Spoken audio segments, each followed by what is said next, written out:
cidade de Davi vos nasceu hoje o Salvador, que é Cristo o Senhor.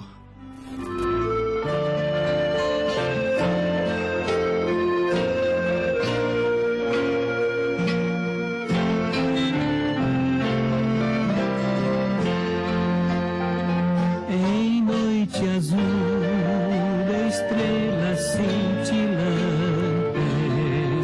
nasceu Jesus, o nosso Salvador.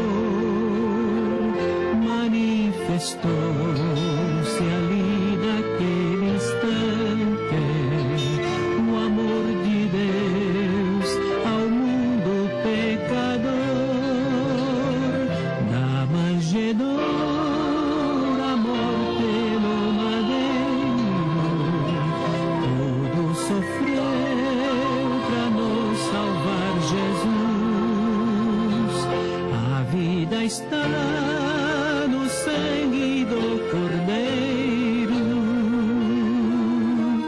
derramado sobre a cruz. O Rei dos Reis, Jesus o bem-amado, humildemente ao mundo trouxe a paz. Com seu poder venceu o vil pecado, aniquilando a morte Satanás. Da manjedoura, a morte no madeiro, tudo sofreu para nos salvar Jesus. A vida está no sangue do Cordeiro, derramado sobre a cruz.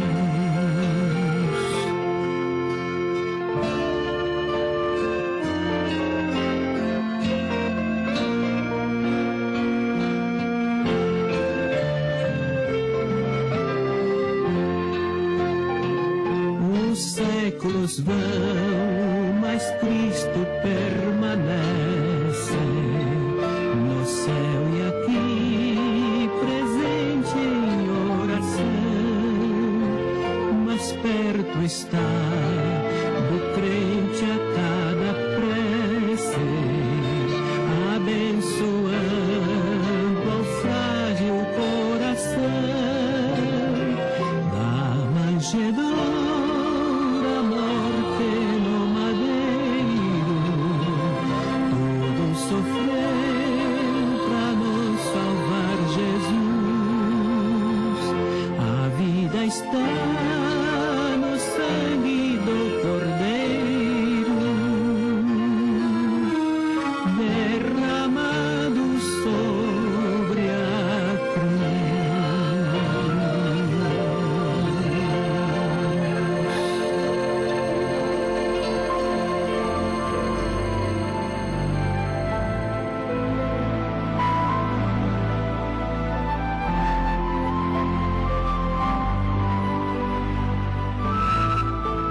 E no 6º mês foi o anjo Gabriel enviado por Deus a uma cidade chamada Galileia, a uma virgem desposada com um varão cujo nome era José.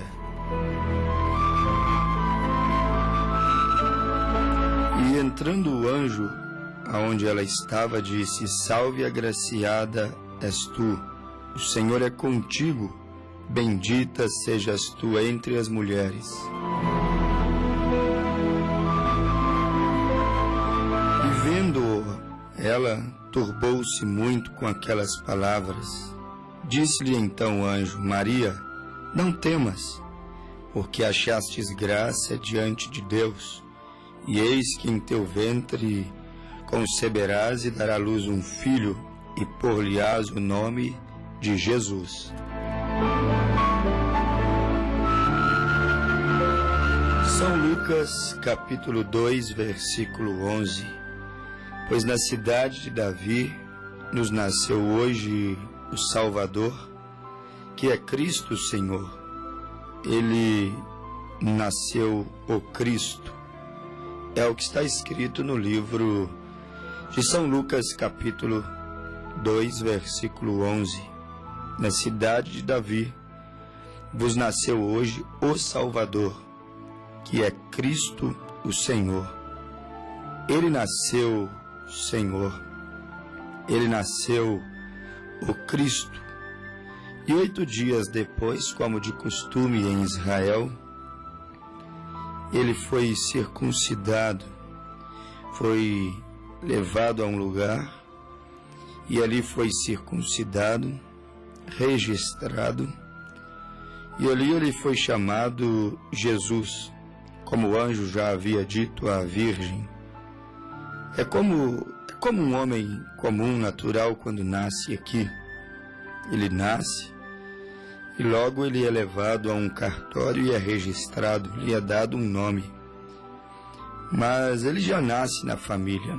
É como eu nasci na família Lima. Depois de alguns dias eu fui receber um nome.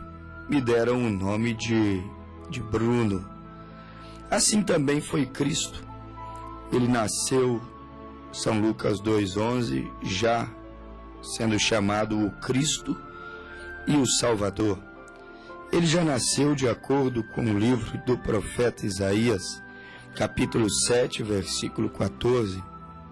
Já nasceu de acordo com Isaías 9:6, sendo maravilhoso, sendo conselheiro, sendo príncipe da paz, sendo Deus forte, Pai da eternidade.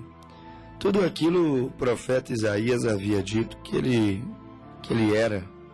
E São Lucas 2, versículo 11, disse que ele nasceu o Salvador, que ele nasceu o Cristo. Mas, como já falamos, depois de alguns dias ele foi levado e foi registrado, e o nome que lhe deram foi o Cristo, ou seja, Jesus. O Cristo ele era o Cristo, porém lhe foi dado um nome entre os homens, um nome terreno, Jesus. Por isso que São Pedro disse, no capítulo 4 do livro de Atos, versículo 11, que em nenhum outro nome há dado entre os homens. O nome que ele recebeu entre os homens foi Jesus. O nome que ele nasceu era Cristo, Salvador, Messias. O nome das profecias já era aquele que Isaías havia dito, o príncipe da paz, o Deus forte, o maravilhoso conselheiro. Mas o tabernáculo de fora, que os homens podiam ver, podiam apalpar, o tabernáculo de fora, ele foi chamado de Jesus. Ele era o Senhor da glória, o Todo-Poderoso. Ele estava manifestado em carne. Ele era o próprio Deus, ele era o Pai, como ouvimos na programação passada. Ele era o próprio Filho, ele era o Espírito Santo. Ele é tudo isso. Ele era a rosa de Saron, o lírio dos vales, a resplandecente estrela da manhã, o Alfa, o Ômega, princípio, o fim, primeiro e o último. Ele já era tudo isto. Mas aquele tabernáculo de fora que os homens podiam ver, tocar, com quem os homens podiam se comunicar, falar, comer juntos, podiam trabalhar com ele, aquele tabernáculo de fora recebeu o nome de Jesus. E por conta daquele tabernáculo de fora, e por causa daquele nome simples, como já era de costume, muitas pessoas já haviam recebido este nome antes, Jesus. A Bíblia chega a dizer que quando começaram a batalhar contra os apóstolos e a igreja primitiva, então Gamaliel chegou a orientá-los que parassem com aquilo, porque já havia vindo alguns antes dos discípulos, já havia vindo um certo Teudas, já haviam vindo outros Jesuses, outros que se diziam ser o Messias, e não manifestou o sinal do Messias e não deu em nada, e não cumpriu o propósito das profecias. Era um nome comum, como hoje também. Há muitos Jesuses, mas agora Senhor e Cristo há apenas um. Salvador, lírio dos vales, resplandecente estrela da manhã, Deus forte, príncipe da paz. Há apenas um. Jesuses, há muitos Jesuses por aí, mas há apenas um verdadeiro Cristo, um verdadeiro Senhor. Há apenas um verdadeiro Salvador. Muitos podem dizer serem Salvador, resolverem o problema. Muitos podem dizer ter a resposta, a solução. Mas há apenas um que de fato, que verdadeiramente tenham. E este único, eles tropeçaram nele. Tropeçaram no seu corpo, na sua pessoa. Tropeçaram na sua simplicidade. Tropeçaram no seu véu ou na sua aparência. Quando digo véu, estou falando do seu corpo, seu véu de carne. Tropeçaram nele, naquele homem simples, pobre, manso, humilde. Jesus mesmo já havia dito: aprendei de mim que sou manso e humilde de coração. E eles tropeçaram naquele véu de carne. Era um homem simples, pobre, manso, humilde. Era um homem que não discutia, não brigava. Era um homem que não vivia fazendo rebeliões, protestos, mas no intuito de tirar proveitos. Muitos fazem protestos, complôs, rebeliões, mas para tirar algum proveito da situação. Jesus não vivia discutindo, você não via Jesus metido em discussões. Ele não vivia brigando, você não via Jesus metido em brigas, em contendas. Jesus não vivia fazendo rebeliões para tirar proveito, volto a dizer, das situações. Os judeus não o receberam porque eles esperavam algo mais dele. Os judeus esperavam que ele fosse um homem que iria protestar contra os romanos e contra aquele império que governava ali em Israel. Eles achavam que Jesus iria fazer rebelião contra a religião, rebelião contra o governo. Eles achavam que Jesus ia ser um Messias trazendo uma certa ditadura, um Messias que traria terrorismo, um Messias que tomaria o reino, tomaria o domínio na marra, na força, na guerra, na bomba. Eles achavam que o Messias forte e poderoso que estava nas profecias para Israel receber, eles achavam que ele iria protestar, que ele iria guerrear, achavam que ele iria agir como agem os grandes guerreiros. Porém, este foi o tropeço de Israel. Olharam e viram um homem manso, justo, um homem cheio de compaixão. Ele sentia ternura, amor, movia-se de íntima compaixão por aqueles que estavam sofrendo. Eles começaram a achar estranho. Os judeus não conseguiram recebê-lo porque esperavam algo mais dele. Esperavam mais pulso, mais firmeza, mais dureza com os seus adversários, com os seus inimigos. Os discípulos chegaram a perguntar no livro de Atos, capítulo 1, no versículo 6 e 7. Restaurarás tu o reino a Israel neste tempo? Eles chegaram a pensar que Jesus veio e iria restaurar naqueles minutos que ele chegou, naqueles momentos quando o seu ministério foi introduzido. Eles logo imaginavam que Jesus iria tomar o reino, restaurar o reino e dá-lo de volta a Israel, iria tomá-lo do domínio dos romanos, porque Israel estava debaixo de domínio do povo romano. Jesus olhou para eles e então Jesus disse: não vos compete saber as estações, o tempo que o Pai estabeleceu. eles esperavam um reino natural. Eles esperavam uma guerra natural.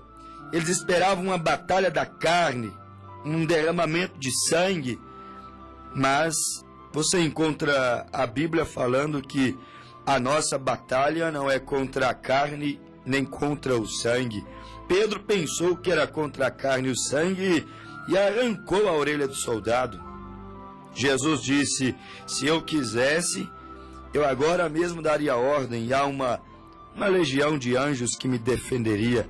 Não preciso de ninguém derramar sangue por minha causa. Deus não precisa de ninguém para defendê-lo. Ele sabe se defender sozinho. Nós precisamos de Deus para nos guardar. Precisamos de Deus para nos dar livramentos. Precisamos de Deus para nos livrar, nos proteger. Mas Ele não precisa de homem algum para defendê-lo. Ele sabe defender a si mesmo. Eles esperavam que o reino de Deus era um reino natural. Estavam ali agora para lutar por um reino, derramar sangue por um reino, fazer guerra por um reino, quando a Bíblia nos mostra que o reino é espiritual. Eles achavam que quando o Messias estivesse ali entre eles, todos os problemas seriam resolvidos. Nunca foi assim. Por isso que é falsa a religião que diz que quando você recebe o Espírito Santo, quando você se torna um cristão, quando você aceita a Jesus Cristo como seu Salvador, todos os problemas encerraram. Não. Muito pelo contrário. Multiplica-se as suas lutas e os seus problemas. O que muda é que Deus passa a ser a sua porção. Deus se torna a sua força para lutar contra as adversidades, os problemas que surgem ao longo da nossa caminhada. Jesus estava ali, o Messias estava ali com eles. Havia um reino espiritual ali e eles nem sequer percebiam. Não percebiam que aquele que estava com eles não era apenas um ungido, um Messias político, um ungido, um Messias religioso. Não era apenas um Messias ungido, naturalista. Eles não percebiam que aquele que estava ali com ele tinha miríades de anjos ao seu dispor. Ele disse lá no Getsêmani: eu daria a ordem e o Pai enviaria agora 12 legiões de anjos para me proteger. Eles não perceberam que ali estava um homem que era mais do que Davi, que era mais do que Salomão. Não perceberam que ali estava um homem que em verdade era mais do que Moisés, o poderoso Moisés, que abriu o Mar Vermelho, que trouxe todas aquelas pragas sobre a terra do Egito. Eles não perceberam que estavam ali um homem que era mais do que Gideão, um homem que era mais do que Sansão, um homem que era mais do que Abraão, Isaque, Jacó, José.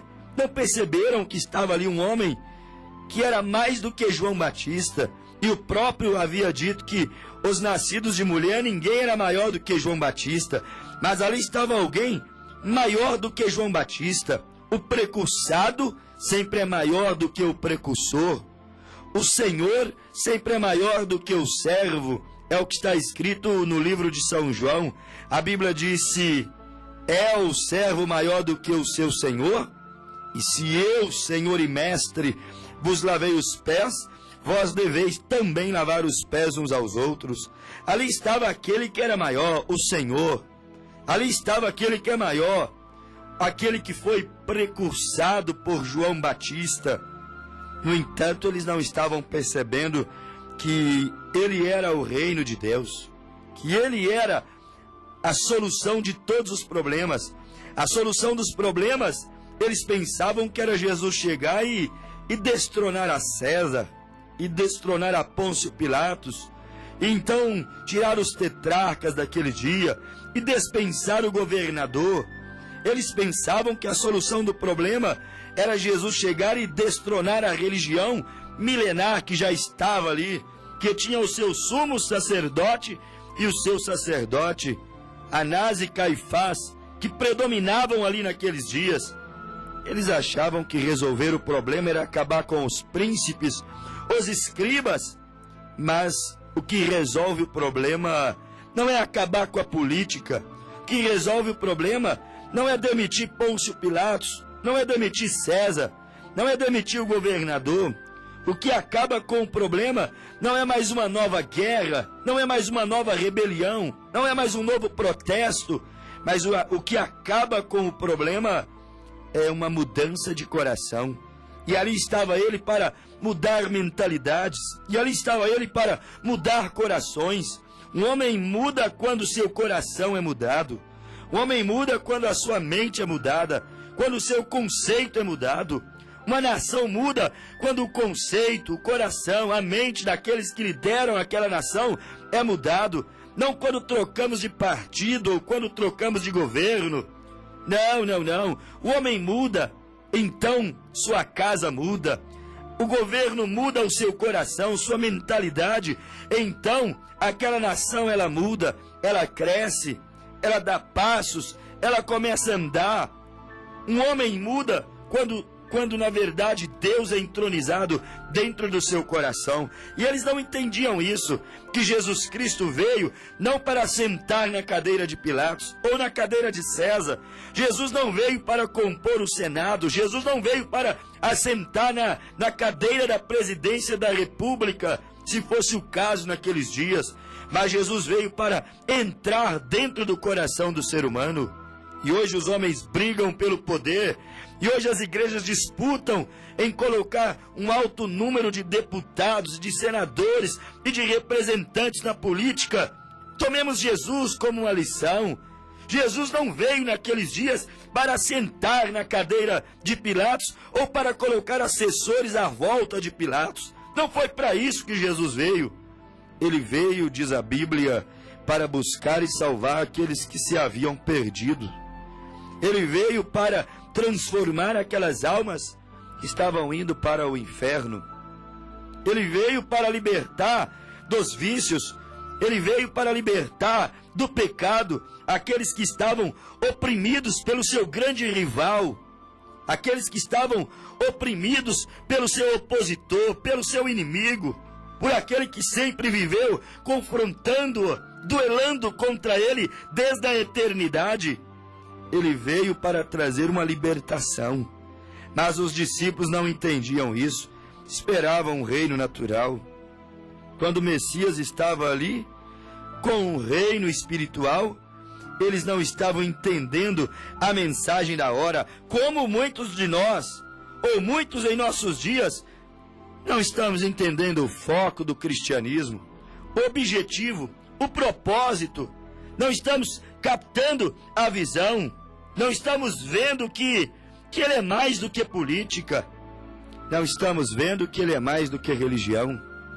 Não estamos vendo que ele é mais do que vãs filosofias. Não estamos vendo, muitos de nós, não estamos vendo que ele é mais do que apenas um profeta, que é apenas um patriarca. Não estamos vendo, muitos de nós, não estamos percebendo que ele é mais do que um homem, mais do que um bom homem, porque ele foi um bom homem. Ele movia-se de íntima compaixão, ele tinha piedade, ele tinha amor, ele se compadecia, ele exercia a misericórdia, ele era manso, ele era humilde, mas ele não era só isso. Ele era pai, e muitos não perceberam, porque ele não se casou, não teve uma mulher, não teve uma semente natural ali na terra, não deixou um filho, literalmente falando. Muitos não perceberam que ele era pai, porque ele não teve uma mulher e não gerou uma família, não constituiu uma família terrena. Muitos não perceberam que ele era pai, e perceber que ele era pai, era necessário ter os olhos ungidos pelo colírio da revelação.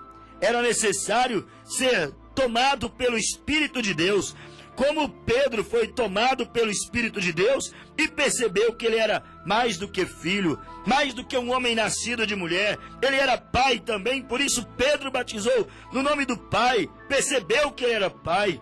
No nome do Filho, percebeu que ele era Filho. No nome do Espírito Santo, percebeu que ele era Espírito Santo. Invocou o seu nome no ato batismal, Pai, Filho e Espírito Santo. Pedro percebeu que esses títulos de Deus caíam bem na pessoa de Jesus. Pedro percebeu algo além do que os judeus comuns ali naqueles dias não perceberam. Pedro percebeu algo naqueles dias que grandes intelectuais não perceberam. Pedro percebeu que ele não era só Jesus, ele não era só filho. Há muitas igrejas que são apenas só Jesus, chamados unicistas, só Jesus.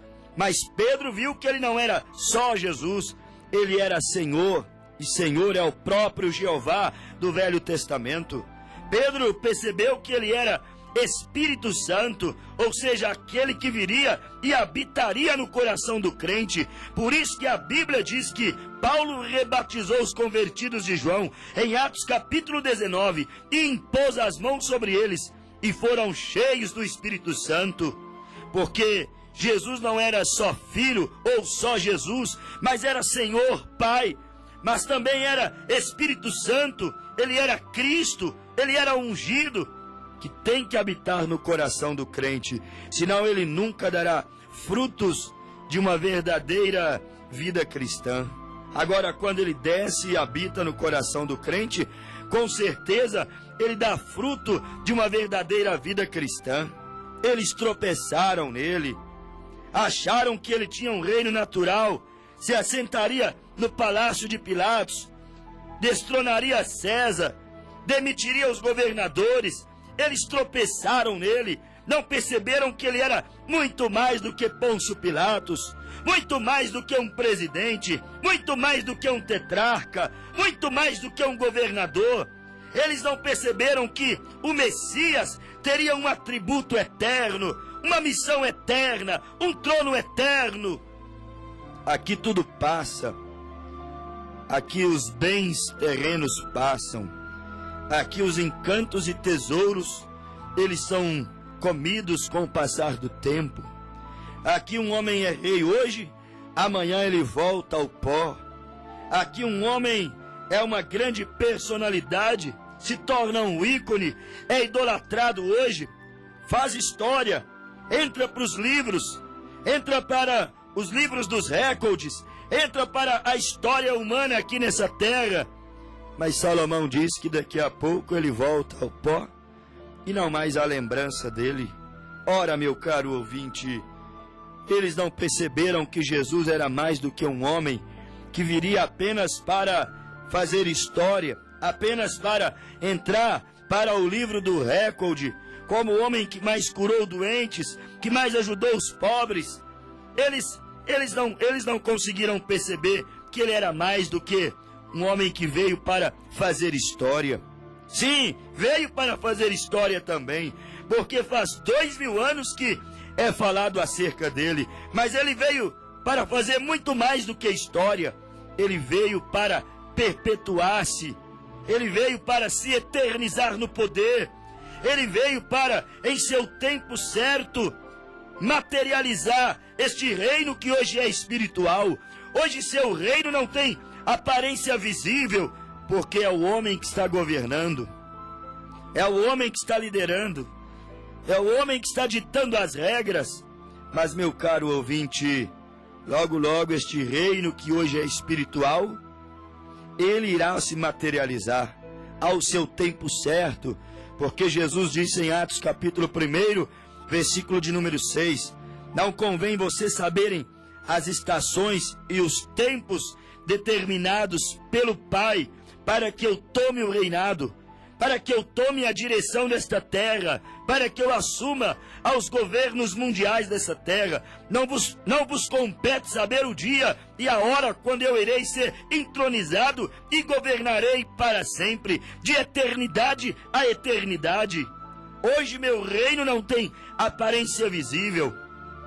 Jesus chegou a dizer para Pilatos: se o meu reino fosse deste mundo, mostrando que ele tinha um reino, e o seu reino ali estava com aparência invisível.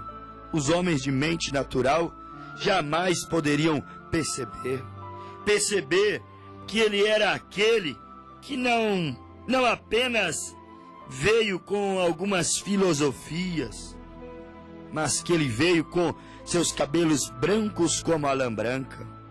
É o que diz a Bíblia no livro do Apocalipse, capítulo 1, versículo 14 e 16. Ele era aquele que apareceu a João em visão, com seus cabelos brancos como a neve, e os seus olhos como chama de fogo, e os seus pés semelhante a latão reluzente. A Bíblia diz, como se tivessem sido refinados numa fornalha, e a sua voz como a voz de muitas águas. A Bíblia diz que ele tinha em sua destra as 7 estrelas, da sua boca saía uma aguda espada. Esta era a parte que os homens não conseguiam compreender. Seu rosto era como o sol, quando na sua força resplandece. Este era ele. Não foi entendido por aqueles daqueles dias. Não foi compreendido pelos grandes líderes religiosos daqueles dias. Mas a Bíblia mostra que aquele que apareceu com cabelos brancos não era brancos porque ele envelhecia, mas era brancos por causa da sua autoridade suprema. Eram brancos por causa da sua, apontando para a sua sabedoria. Ou seja, ele é eterno, o ser eterno, o próprio Deus, o ser eterno, o próprio Deus não se envelhece. Eles não entenderam que ali estava entre eles o ser eterno, aquele que se revelaria com seus cabelos brancos, mostrando sua eterna sabedoria, mostrando a sua grandiosa maturidade. Ali estava aquele que se revelava com seus olhos como chamas de fogo, aqueles olhos que uma vez estiveram nublados com lágrimas de tristeza e piedade, aqueles olhos que choraram de compaixão ante a tumba do seu amigo Lázaro, aqueles olhos que viram a maldade dos homens, aqueles olhos que viram a corrupção ali nas terras de Israel, aqueles olhos que chorou, aqueles olhos que viram os homens rejeitando-o rumo ao Gólgota, ao Calvário, e mesmo assim lá, debatendo-se para morrer, agonizando-se nos últimos instantes da sua vida, encontrou forças para falar: Pai, perdoa-os. Aqueles olhos que viu quem foi que lhe matou, que viu quem foi que cuspiu em sua face, que viu quem foi que arrancou a sua barba, que viu quem foi que lhe bateu com uma cana em sua cabeça, mesmo com a fenda nos olhos, uma fita nos olhos, ele sabia quem lhe bateu. E agora sim ele aparece, depois de morto, ressuscitado e assunto aos céus. Agora ele vai e aparece, meu caro ouvinte, com os olhos como chama de fogo, com os olhos que aquele que uma vez olhar dentro dele nunca mais será o mesmo, como João na ilha de Patmos, no livro do Apocalipse, capítulo 1, versículo 17, quando olhou dentro dos olhos dele, João nunca mais foi o mesmo.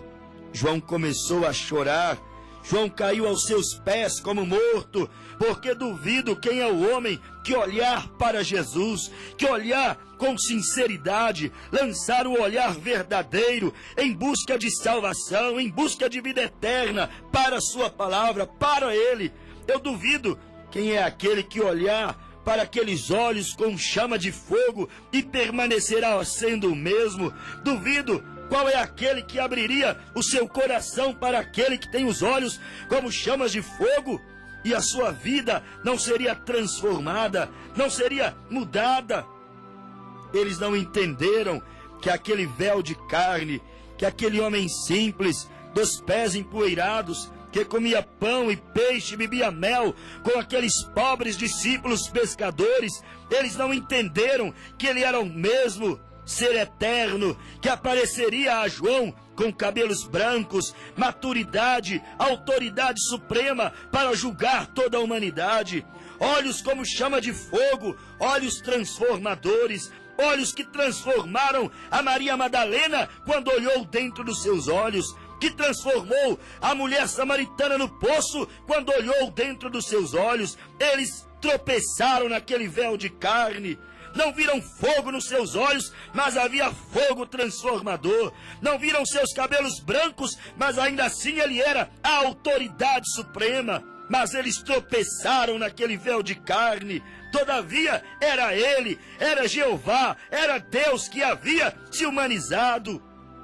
Era ele o tempo inteiro. Era ele com os pés de bronze. João disse: seus pés semelhantes ao bronze reluzente, como que refinado numa fornalha. O bronze, meu caro ouvinte, ele representa dureza, mas o bronze, ele também mostra juízo, ele também descreve, ele destaca as provas. O bronze, ele fala também de forno ardente. O bronze, ele fala, meu caro ouvinte, do juízo divino. E ali estava ele com os seus pés como bronze reluzente, mostrando que há um juízo divino e que você não pode viver de qualquer maneira, como se nunca houvesse prestar conta perante Deus da alma que Deus te deu, da família que Deus te deu, das oportunidades que Deus te deu, das pregações que Deus te permitiu ouvir. A fim, desejoso ele, que você tomasse uma posição correta pela sua palavra, pela sua vontade perfeita. Lá estava ele agora com os pés de bronze, os pés do juízo supremo, os pés resistentes de Cristo, que não cansou de andar a pé, que não cansou de andar empoeirado atrás de almas perdidas, como ele foi longe para passar ali junto ao poço de Jacó, onde estava aquela mulher samaritana que já houvera tido 6 maridos em sua vida. A Bíblia diz, São João capítulo 4, que ele teve que dar uma volta, porque era necessário passar por Samaria. Ele se fosse escolher o caminho mais curto para ir aonde ele estava indo, jamais teria passado em Samaria. Mas os seus pés eram resistentes, não havia calos, não havia pedras, não havia aflições, não havia espinhos que o tirava do seu caminho para encontrar uma samaritana distante, sedenta, nas terras de Samaria, clamando por paz, por justiça na alma, clamando por libertação. Eles tropeçaram, não viram que os seus pés não eram apenas empoeirados, rachados, cheios de calo, mas eram pés de bronze. Eles tropeçaram, não viram que os seus olhos não eram apenas olhos cheios de lágrimas, expressando dor, tristeza e sofrimento, mas também eram olhos de fogo consumidor. Não viram que seus cabelos eram brancos, ou mostrava sua sabedoria e sua autoridade suprema. Eles tropeçaram, não perceberam que a sua voz era como a voz de muitas águas, como João disse, que a sua voz era como a voz de muitas águas. Eles tropeçaram, assim como hoje eles estão tropeçando.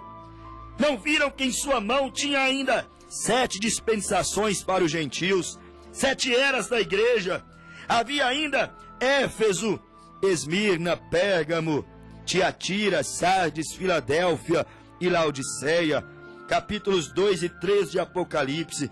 Não viram que ele um dia viria trabalhar com os gentios, todos quanto não são Israel, através de 7 etapas, 7 eras da igreja e 7 mensageiros. Eles tropeçaram nisto. Mas o pior de tudo não é eles tropeçarem nisto. Pior de tudo é nós vivermos nestes dias, quando ele está cumprindo a sua palavra, e muitos ainda assim, com tão grande nuvem de testemunhas, com tantos depoimentos proféticos, com tantas escrituras, com tantas pregações, com tantos ensinamentos. O pior de tudo, somos nós, pobres mortais, tropeçarmos em sua palavra e não percebermos que Deus, nestes últimos dias, tem trazido uma mensagem de restauração, que tem nos revelado todas essas coisas. uma mensagem de Elias, um ministério de Elias, um ministério restaurador, mostrando para nós que não podemos tropeçar nele hoje, como tropeçaram nele nos dias dos judeus, nos dias do Calvário, nos dias da sua crucificação. Eles tropeçaram naquele véu de carne e o crucificaram. Não compreenderam que ele era o Messias, que tinha um reino espiritual. Não viram como sendo o próprio Deus que andava entre eles, comia entre eles. Mas hoje tem se cumprido mais uma vez estas escrituras. Estão tropeçando. A pedra que os edificadores rejeitaram, tropeçaram, ela está aqui agora. A revelação de Cristo, pedra, é revelação. A revelação está aqui agora. E muitos estão tropeçando nela mais uma vez. Se você não vê o batismo em nome do Senhor Jesus Cristo, você está tropeçando na pedra. Se você não vê que há apenas um único e verdadeiro Deus que habitou naquele corpo chamado Jesus, você está tropeçando na pedra.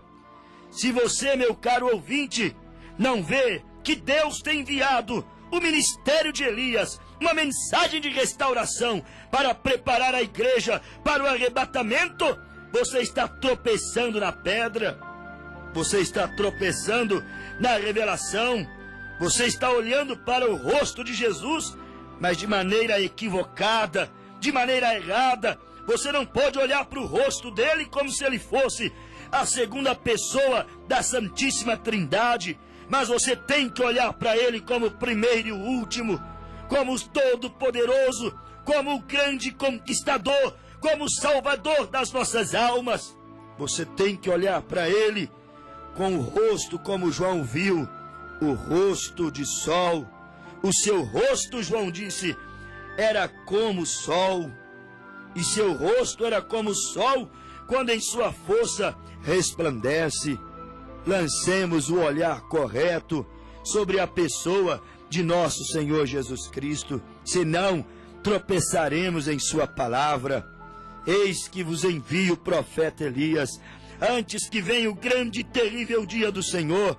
Elias virá primeiro e restaurará todas as coisas, a fim de que, meu caro ouvinte, a fim de que nós não tropecemos naquele véu de carne, naquele que nasceu um dia na manjedoura, e desde o seu nascimento, São Lucas 2, versículo 11, ele já foi chamado de Senhor, ele já foi chamado de Cristo, e mais uma vez, a mensagem tem sido pregada para apresentar até o nosso caro, prezado ouvinte, não a segunda pessoa da Trindade, mas o Senhor, o Cristo, Lucas 2,11, que nasceu em uma manjedoura, lá nas terras de Israel, mas que foi ao Calvário, da manjedoura ao Calvário, e lá ele morreu pelos nossos pecados, e breve, logo, aparecerá para aqueles que estão nascendo de novo, e estão lavando as suas almas no sangue que foi derramado na cruz do Calvário.